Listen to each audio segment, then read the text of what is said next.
Hello and welcome to Voice of Crypto. Even though you're paying taxes, you're part of that 1% base in India that pays taxes, still you are not, sir. To pandemic, to Amazon versus Reliance, everything in between. How I send money from my net banking to somebody that, you guys have been doing UPI in India. So many ups and downs in your career in terms of as an being an entrepreneur. I think that's where everybody can learn a lot of things.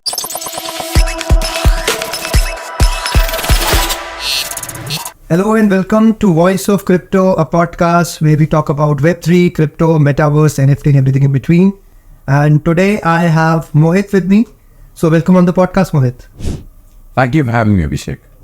So Mohit, tell us about your journey, what you do, what you have been doing, how you got into crypto. Tell us everything about yourself. So, wow, don't know where to begin, but I'll start with my first startup. It was 2012 when I decided I wanted to build my own company. And I decided to sort of get into with mobile payments bandwagon. At that point, Fintech wasn't a coined term. Web3 wasn't even around. So very, very early days. And I started a company called Live Quick. And the idea was to build efficiency and, around 2012 is when chip and pin payments became mandatory in India. So for example, and that's all to contain fraud. Because, when you hand over your credit card to someone, to a waiter at a restaurant, you don't know where your card's going. You don't know where the numbers are being noted down, what's happening, card being cloned. And we built a simple app called Quick Wallet, which, you would do the transaction on your own device and the merchant or the restaurant will get a confirmation on their, point of sale system. When we actually integrated that into these billing software systems, it was a very tough journey there because we pivoted multiple times. We started off as a B2C app for consumers. And then the mobile wallet space in India got very, very crowded. And a few players got a large amount of capital. So obviously it's very difficult to compete. And we decided to pivot and sort of build a network, similar like a Visa or a MasterCard, but on mobile. And, I think the banks in India realized that, because mobile wallets were becoming really popular. And banks in India realized that, mobile wallets are stealing the game away. People are no longer transferring money through their systems. They use wallets to transfer money. And I think that's where UPI in India was born. It's called Unified Payments Interface. It's actually one of the largest real-time network payments in the world, pretty much. And that also sort of crowded out. We basically got blown away by it, right? Our network strategy couldn't work out. Though we had two large banks we were working with at that point, and we couldn't compete, right? And that's when we actually pivoted to crypto. Because we had a license from Reserve Bank of India. It was called a prepaid payment instrument license, which allowed you to issue cards, Visa cards, or RuPay cards. So you could issue prepaid cards, open loop prepaid cards. We could hold customers' money. And we thought it'd be great. We can basically launch, buy, sell, send, spend, receive crypto using this license. And that was the third pivot we did actually. And I think literally we built the walls. We spent 6 months, getting the product out, getting the product built. And just as we were about to launch it to the market, the Reserve Bank of India banned crypto across the whole country. This was which year? This was in 2017, just after DeMon. Sorry, was it 2017? I'm just trying to think. Yes, I think it was 2017. And now, we're caught unaware. We spent 6 months till last pivot. We're obviously running out of money. It's a startup. We'd raised two small rounds till then. And we're obviously now running out of money. So we decided, okay, hey, what do we do now, right? And in fact, that's when So we've been talking to Future Group, which was India's second largest retail conglomerate. They were a conglomerate of 8 listed entities, and all were focused on different things. For example, they had one for logistics, one for retail, one for fashion retail. So they had 2,000 stores across the country. So they were obviously one of the largest sort of retail merchants. And as a payments or fintech business, you were obviously always engaged with the largest merchant. So we were always engaged with them. We'd keep pinging them every few months that, hey, can we do something together? And I think that was sort of the turning point in 2018 when 2017, right? 2017 actually, because the deal closed. The deal went into 2018, but it closed in 2017 pretty much. So through one of the listed entities, they acquired a majority stake in LiftQuick. And the funny thing is, the conversation actually started off. So obviously, I was very, livid about the ban of crypto, and how did we get around this ban, right? Again, you're trying to find loopholes. You're trying to find ways to sort of still launch your product, or still do something about, or make a version of a product. You can make some tweaks to launch your product, right? And I think that was the time when we came up with an idea that you could do gift cards, right? So if like you don't need the banking system, you go to the large merchants, you say that, hey, people trade gift cards with crypto now. All right, you aren't trading Indian rupees anymore with crypto, so you're not touching the banking system, and effectively your large merchants become like your reserves. Right, they become like a reserve bank essentially, right? Because customers will go give them money, and then use that instrument, a gift card instrument, to trade against crypto, and effectively the whole thing just goes across the circular economy. And we tried to take it to Future Group. We pitched it to Future Group. Obviously, they didn't want to get into crypto because their business is completely different. But I think they liked the way we thought. They liked us. They liked the way we were thinking. And it was around the time when one of the biggest sort of startup exits in India took place, which was Flipkart getting acquired by Walmart.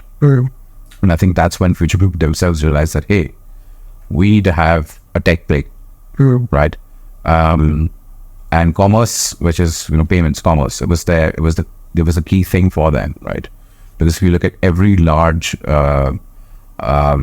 e-commerce business, right? If you look at Amazon, they have a massive payments business. If you look at Alibaba, they have a massive payments business. Alipay, in fact, Alipay is probably bigger than Alibaba itself right now, And I think that's what the turning point for us was. Our trajectory changed. They bought a majority stake in us. And I presented a vision to Kishorji, who was known as actually the father of modern retail in India.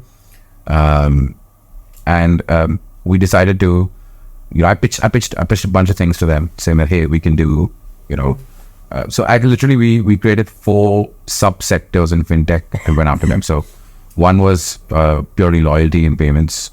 So Future Pay, which was their flagship loyalty app. I think when we took it over, it had about 10 million users. And I think within a few months that base doubled to 20 million users. 100,000 daily transactions, the kind of volumes we saw were actually, our systems did more volumes than even some small banks in India. Right? So that's the kind of scale that we handled. Right? And actually Future Group was very happy with our technology, very happy with our execution, because the previous vendor that they were working with was just a complete shit show. And that's where things actually took off for us. So Future Pay was the first thing we launched with them. Then we actually completely replaced their gift card processing platform. So one of the biggest companies that does gift card processing in India is called Quicksilver, which is acquired by Pine Labs. And Pine Labs also does their point of sale payments for Future Group. So we replaced the gift card processing platform with something we built ground up. Again, taking feedback from the biggest, second largest merchant with 2,000 stores across the country, we took all their feedback of all the problems they were faced in the current platform they were using. We just built a new platform ground up. And, we managed to integrate it into their systems. And I think in the first year, we processed about $300 million, $250 million of gift card volume. So we've got second business line that's taken off. Then we'd applied for a foreign exchange license from the Reserve Bank of India, in addition to the prepaid license we had, to be able to do remittances. So we signed a deal with Western Union where we'd become a master agent to Western Union. And essentially we'd be able to, disperse cash through these 10,000 retail stores that we have. And we were really, really innovating the experience for customers. For example, the three basic common needs of a human being are food, clothing, and shelter. And Future Group as a retailer would sell what was in all these three categories. Their Big Bazaar was the largest grocery brand. Fashion Big Bazaar was the largest fashion brand. And then you had At Home, which was their hometown, which was their furniture brand, furniture retail. So we have basically covered whatever people need, right? And the remittance experience we were building was, for example, someone sends you money, your relative sends you money from abroad. When you go into the store, you just go shop, right? Say you have to collect 50,000 rupees. You shop, you go up to the counter, and say your shopping cart is 5,000, they'll automatically deduct all that and give you 45,000. Usually, these experiences are not built so well, because you'll say typically the experience would be, hey, you first go get the cash, then you go do your shopping. And we wanted to really build a great customer experience. And money is a very important thing with someone, so it brings you delight more than customer delight is what we've actually focused on, not really customer experience. So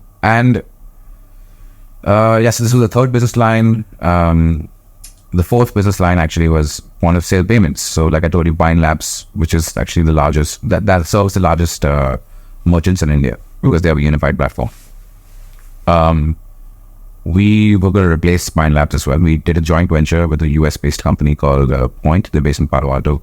In fact, Point was founded by the ex-founder of Google Wallet, of payments of Google. So, the kind of path-breaking innovation that we saw coming out of Google, and there was a whole era of mobile NFC payments, right? All of that, it all started from Google, and then went down into Apple and all of that, right? So it was a great, opportunity because, hey, we've got 2,000 stores. We process about $3.5 billion a year in card payments. So why don't we just bring this into a group company? That was the thinking. Unfortunately, great story. Everything was looking great. In fact, we became a profitable company. The plan eventually with LiftQuick was that we just do direct listing because we were a subsidiary of a listed company. So how do you unlock shareholder value? You do a direct listing, build revenue, and then list directly, right? And the pandemic hit in 2020. So 2018, the deal closed. We became profitable over the next couple of quarters, 2-3 quarters. Everything is going great, right? We're growing like crazy. I think our team size went from 30 people to 70 people. We were 70, 75 people, I think. And then the pandemic hits. And, after that, it was a sort of a crazy roller coaster journey because Amazon was a shareholder in Future Group, and Future Group decided to go and merge with Reliance, which was, carved out in the deal that Amazon and Future Group signed that they cannot sell to a potential competitor, and Reliance was in that list of competitors. But they still went ahead and did the deal. And that's how India is, right? It's like a lot of crony capitalism. Once Reliance decides they want it, no matter who you are, they take it. You're in India. You can't really do anything about it. You got to play ball. I think that's what happened. And eventually, that deal actually never even concluded. And somehow Reliance managed to take over all the stores. So the banks got stuck. Right.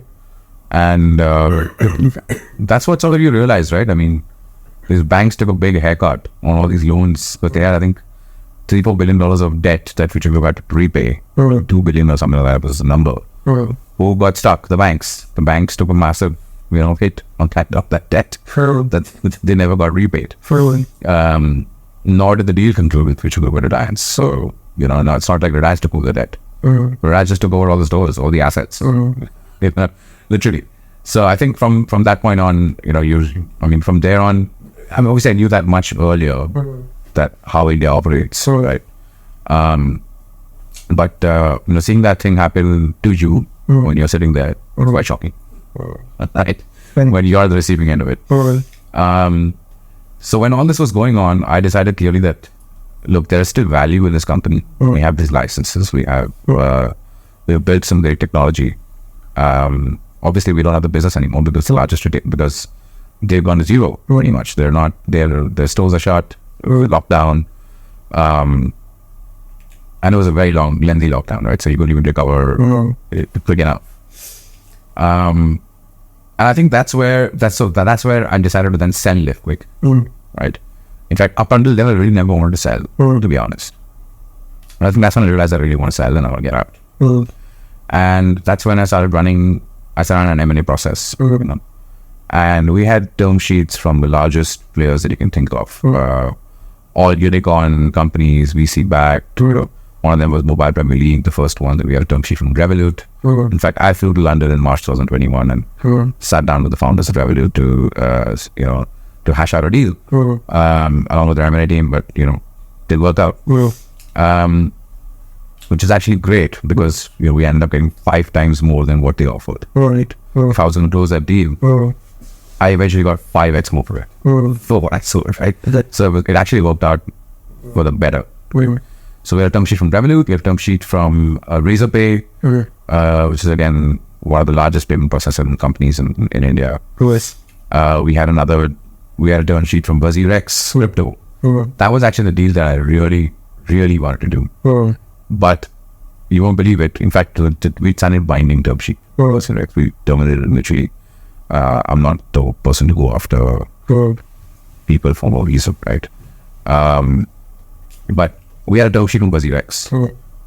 And the plan was that, hey, we can make this wallet integrate directly into BuzzyRex. So withdrawals and deposits become very smooth, and literally instant. And you could launch a BuzzyRex card. You can spend your crypto in your BuzzyRex account through a Visa card.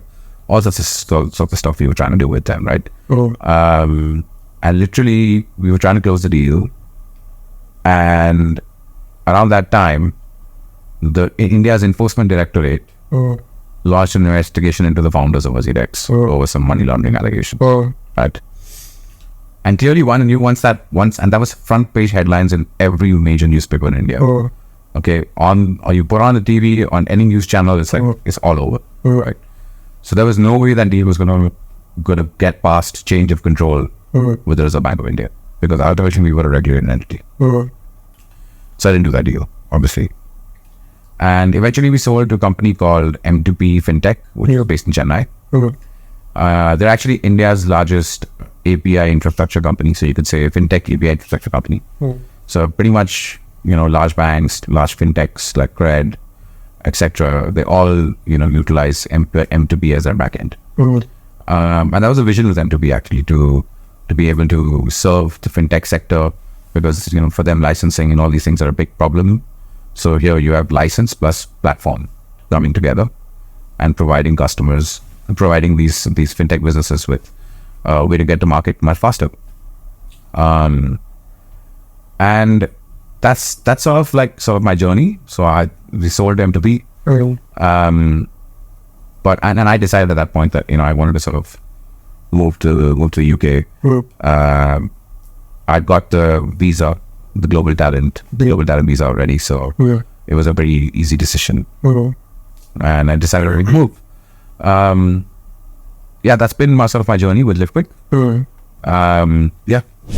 Amazing journey.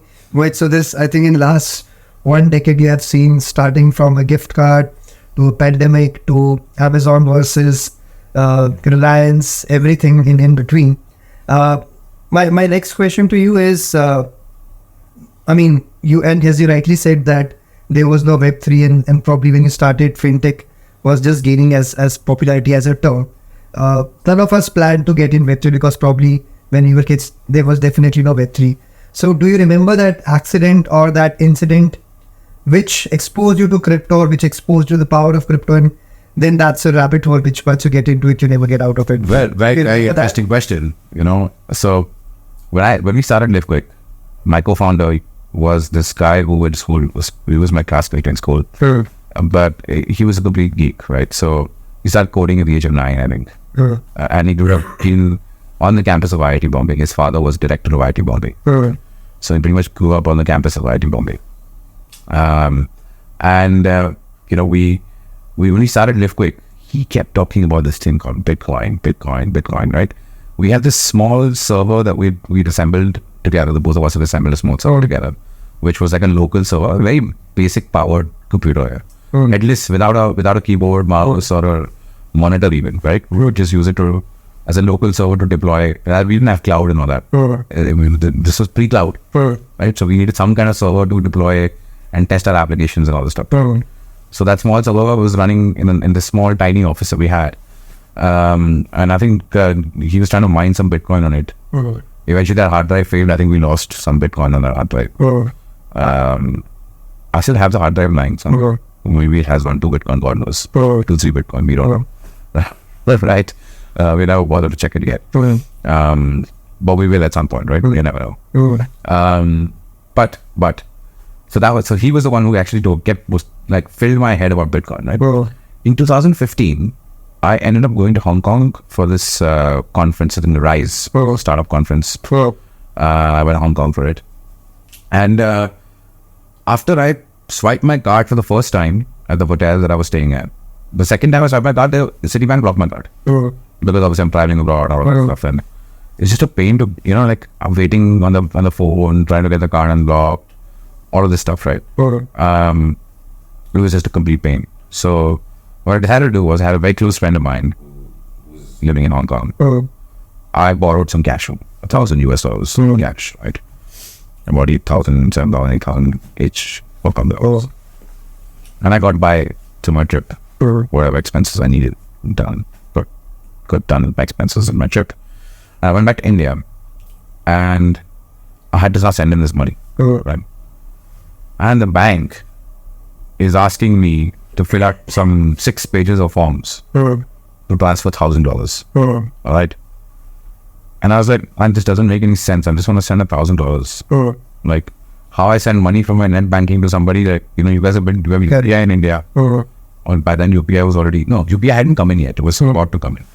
You get my point, right? Right, yeah. Like, it's a simple process to follow, yeah. So this is when Nag, my founder, tells me, I just send him Bitcoin. Okay. So I'm like, all right. I used this service called Circle, I think, back then. And you could buy with a credit card. I managed to buy some Bitcoin. I remember it was $300. So I bought 3.3 Bitcoin for 1,000 USD. And I sent it to my friend. I told you also create a Circle account. I'm sending you this money. And he got the money. And then he was like, he had to sell it to get the money in his account and all that. And he was like, should I sell it? I really look, my friend says this is going to grow massively in price or whatever. If you do really need the money, he said, I don't really need the money. So we'll just forget about it, we'll see what happens. I think he forgot about it for 2-3 years, or a couple of years. I think there was one bull run where it had $6,000, the first sort of big one, first big bull run where it hit $6,000. And I'm like, whoa, damn, this is like, this $1,000 of Bitcoin is now worth like almost 20,000. It's insane. So I think that's what got me into Bitcoin, pretty much, right? Into crypto, as you can say. And once you experience how you buy it, how you send crypto or receive crypto and all that, you just realize that it's freedom. I believe banks hold you hostage. They hold your money hostage, asking you 100 questions of why you want to send the money, where you want to send the money, It's my money, man. I do what I want with it. Who are you to tell me what I should do with it? Correct. Right? And let's be honest. Look, when I first went to America, I was in the 6th grade. I was probably 13 years old or something. I remember US dollar was 35 rupees. Okay. Today it's 85 rupees. Right? So the rupee is only always depreciated against the dollar, pretty much. Right? And then you understand inflation. And then you understand hyperinflation, what's happening in countries like Venezuela, Argentina, and all those countries, right? I mean, Zimbabwe. And you realize that, do I trust politicians? A politician will tell you 1 + 1 is equal to 2 today. Tomorrow will tell you 1 + 1 is equal to 4. It keeps changing, right? But can you go wrong with mathematics? You can't go wrong. 1 + 1 will always be equal to 2 in mathematics, and that is Bitcoin. I'm sorry, you cannot. Nobody can manipulate it. Right? Correct. Yeah. So, from a journey of a fintech to understanding and getting the rabbit hole of crypto, I think that's a really good use case of how a lot of people get into crypto, sending money. So, what are you currently building? On which side of, and I say fintech, banks versus crypto, and you have seen the journey. So, on which side are currently, and what are you building currently?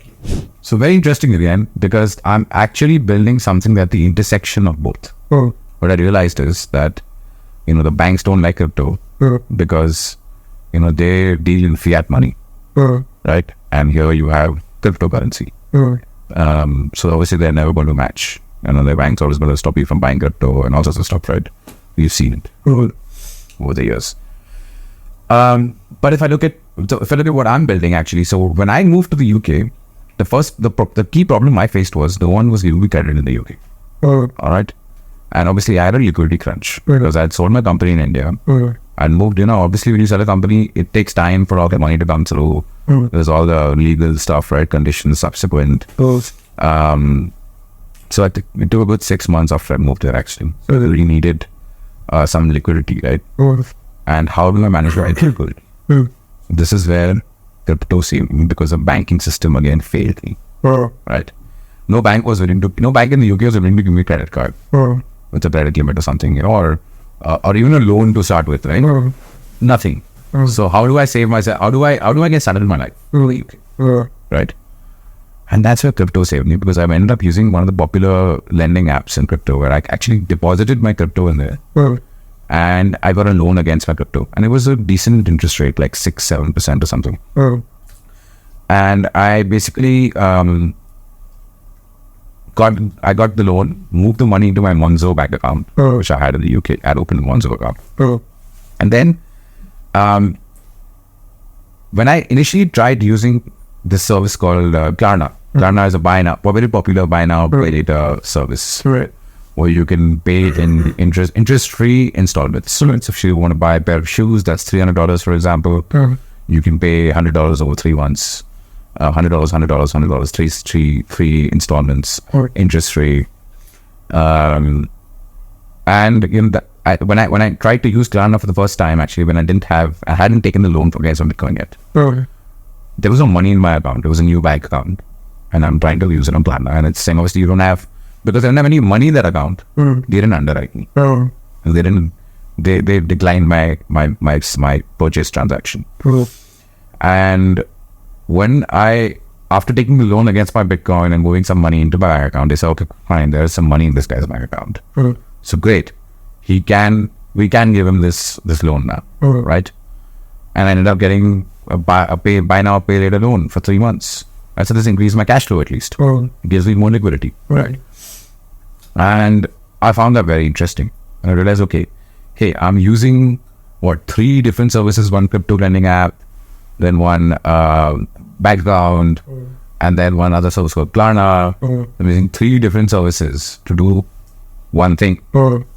And that's when I decided to actually combine all these 3 together. And what I'm now building is something called, we call it a HODL CC. I'm sure in the crypto world, we all know what HODL means, right? And that's what it means. So hold your crypto, don't sell, buy now, pay later. Simple. We've already got about 30, 40, 50 merchants, popular merchants on the platform. You can basically just, we've got Starbucks, we've got grocery stores like Morrison's, we've got Adidas, your shoe, one of the most popular shoe brands. We've got a good popular set of merchants for now to start with. And you can actually try out the platform right now if you want. You can go to odyssey.com, you can deposit your crypto. And what we do is we give you a 50% collateral value. So, for example, if you deposit £100 of Bitcoin, we'll give you a credit limit of £50 to shop on the platform. Okay. And how we make money, because we don't charge any interest to the customers. And obviously, we're doing pay in 6. So compared to any of the other buy now, pay later companies out there, right? Who do a credit check firstly, and then only give you a loan. We're saying if you have crypto, you don't want to sell your crypto. Typically, let's be honest, right? Had I sold my crypto at that crypto that we had $1,000, it would have been worth $20,000, and today's worth even much more, right? So point being that when you don't want to sell your crypto, right? I was in Nashville 3 weeks ago, and Donald Trump's on stage saying, "Never sell your Bitcoin." Okay, and he said it twice, right? So okay, fine. You realize that this is like digital gold. You hold it, and it grows in value over time. It's scarce, and it's got real utility. So, but people don't want to sell it. But can you leverage it as an asset? Can you get credit against it? Yes. Why not? And that's what we decided to build. That's why we decided to build odyssey. Interesting. So now you're trying to build something which as I can keep my crypto, I can also use it in my daily life, and even for non-crypto users, I think that could be also a way to mass adoption. Because, for example, my parents or my friends who are not from crypto, they might not know what Solana is, but they'll definitely know what an Adidas is, right? So how are you trying to leverage this non-crypto users to come into crypto? Are you also trying to build something on that side? Absolutely. So in fact, after I moved to the UK, I actually tried to do something again for India, linked to India. Right. We were building UPI payments for foreigners going to India, and credit for migrants coming to the UK. Okay. Right. And I tried talking to banks in India, saying, "Look, I'm going to apply for a consumer credit license in the UK to be able to issue credit cards, give loans to migrants, and I want it to be collateral backed. So because I don't want to take a risk, and because India has capital controls, and again India has the laws around foreign exchange, I thought that great. If we can hold a fixed deposit in Indian rupees with banking partner in India." You could then issue credit over here and lien mark that deposit. So in the event the customer defaults over here, because obviously when a migrant, when someone comes here to study, someone comes here to work, initially, they don't get credit very easily. That takes a while to build credit history. So how do you unlock that segment? How do you unlock credit for that segment? And this was the way we were trying to do it.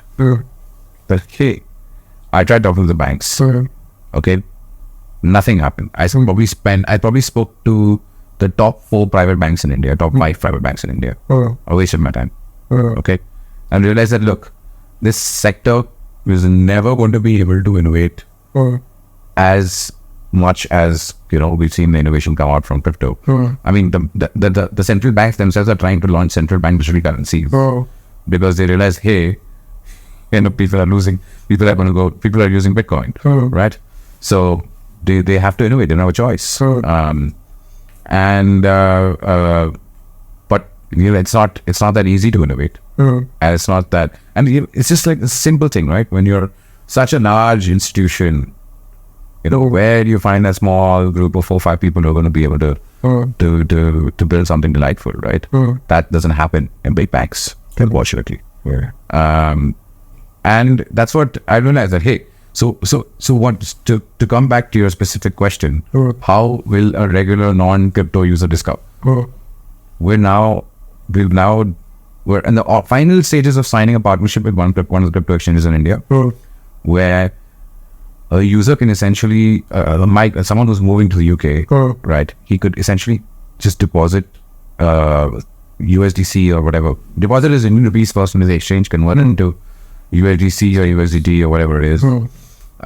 Stable coin or actually stable coin, because we want to the value is should fluctuate. We can do it against the other cryptocurrencies as well, not a problem, but there'll be different LTVs, right? The loan to value ratio. But they hold the deposit for us. We give them credit over here in case the customer defaults. We take their crypto, like their exchange in India. I think that's how a non-crypto user will discover. Non-coiner will discover. Will discover that, okay, hey, you know what? The banks, they're giving me some foreign exchange card. That's what they're selling me, right? They're not selling me where to build credit history in the UK, to build credit to a new country I'm going to, all of that, right? So that's how they will discover it, and that's what I'm focused on in trying to build solutions that traverse both spheres, right? From TradFi to DeFi, and build a bridge between TradFi and DeFi, essentially. Correct.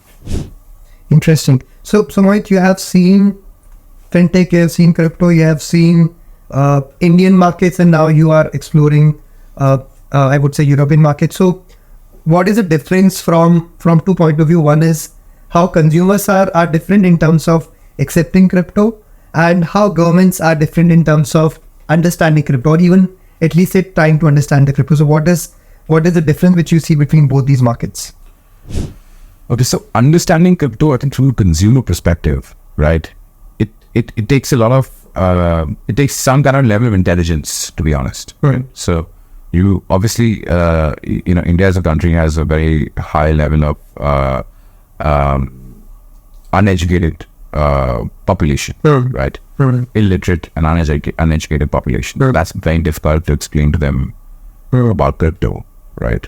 But anyone who's intelligent and who generally understands money will understand how how crypto is the future, and how you have a scarce asset, and how you have to mine, how crypto gets mined. They'll understand it, right? And the one who's smart, who goes on the rabbit hole, they'll understand it. And obviously it's become quite mainstream now, because Bitcoin is now trading $60,000 from something that started off with nothing. So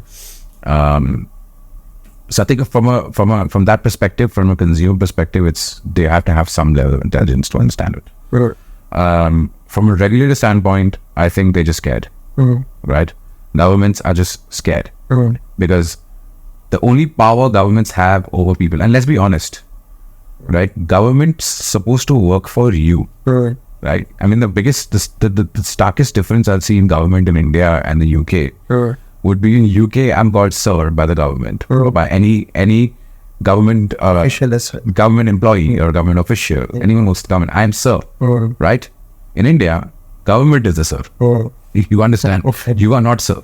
Even though you're paying taxes, you're part of that 1% base in India that pays taxes. Still, you are not sir, right? Okay, so that's the starkest difference you see in government. And India is very clear, right? They've banned it before. Have you seen a ban happen in the UK? Never outright banned it. Banks have framed their own policies. Okay. Correct. Some banks are reverse to it, some banks not, but there is no regulatory complete ban on crypto because there's some level of liberty, right? India, no. The Reserve Bank of India will release a overnight thing saying ban.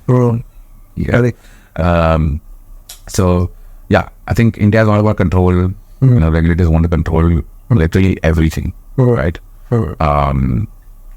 That's the stark difference, I would say, between at least the two markets that I've been operating in this.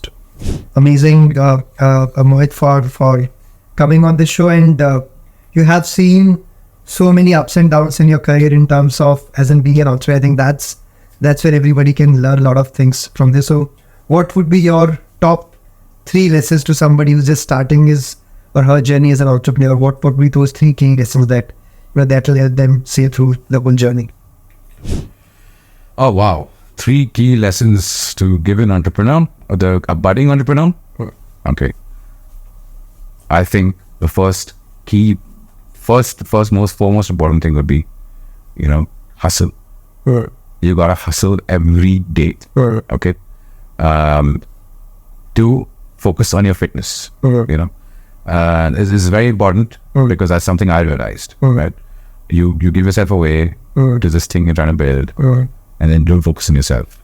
So also focus on yourself, especially on your fitness, because that's what will keep you from going mentally insane. Right? Some level of exercise, some level of, and also surround yourselves by people who are smarter than you. Right? I believe that if you're the smartest guy in the room, you're in the wrong room. So don't be afraid to hire people smarter than you, to work with people who are smarter than you. Don't be intimidated, or don't be that, oh man, if I get this guy on board, he'll outshine me and everything. And that tends to happen. Right? So I think these are the key things. Yeah. Amazing, Mohit. And thank you for coming on our show and sharing your journey and your interesting insights about crypto and fintech. Any last word which you would like to tell our audience? Please try out odyssey. We're going to launch soon. We hope, and also, about the stuff that we're talking about. We'd love to work with Odyssey Crypto on it, right? So yeah, guys, thank you very much for listening to this podcast, and keep listening to podcasts. There will be some new interesting things which will be coming on Voice of Crypto. We are doing a huge one-day summit in Singapore during September, during Token 2049. So I will put the link of Region Summit. You can come. There are interesting things happening. There's QL Lights happening. There is biggest VCs in the crypto industry, Animoca Brands, Hashkey, Taito Capital. They all are coming in. So I'll see all of you in Singapore, and thank you again, Mohit, for coming on the show. Thank you, Abhishek.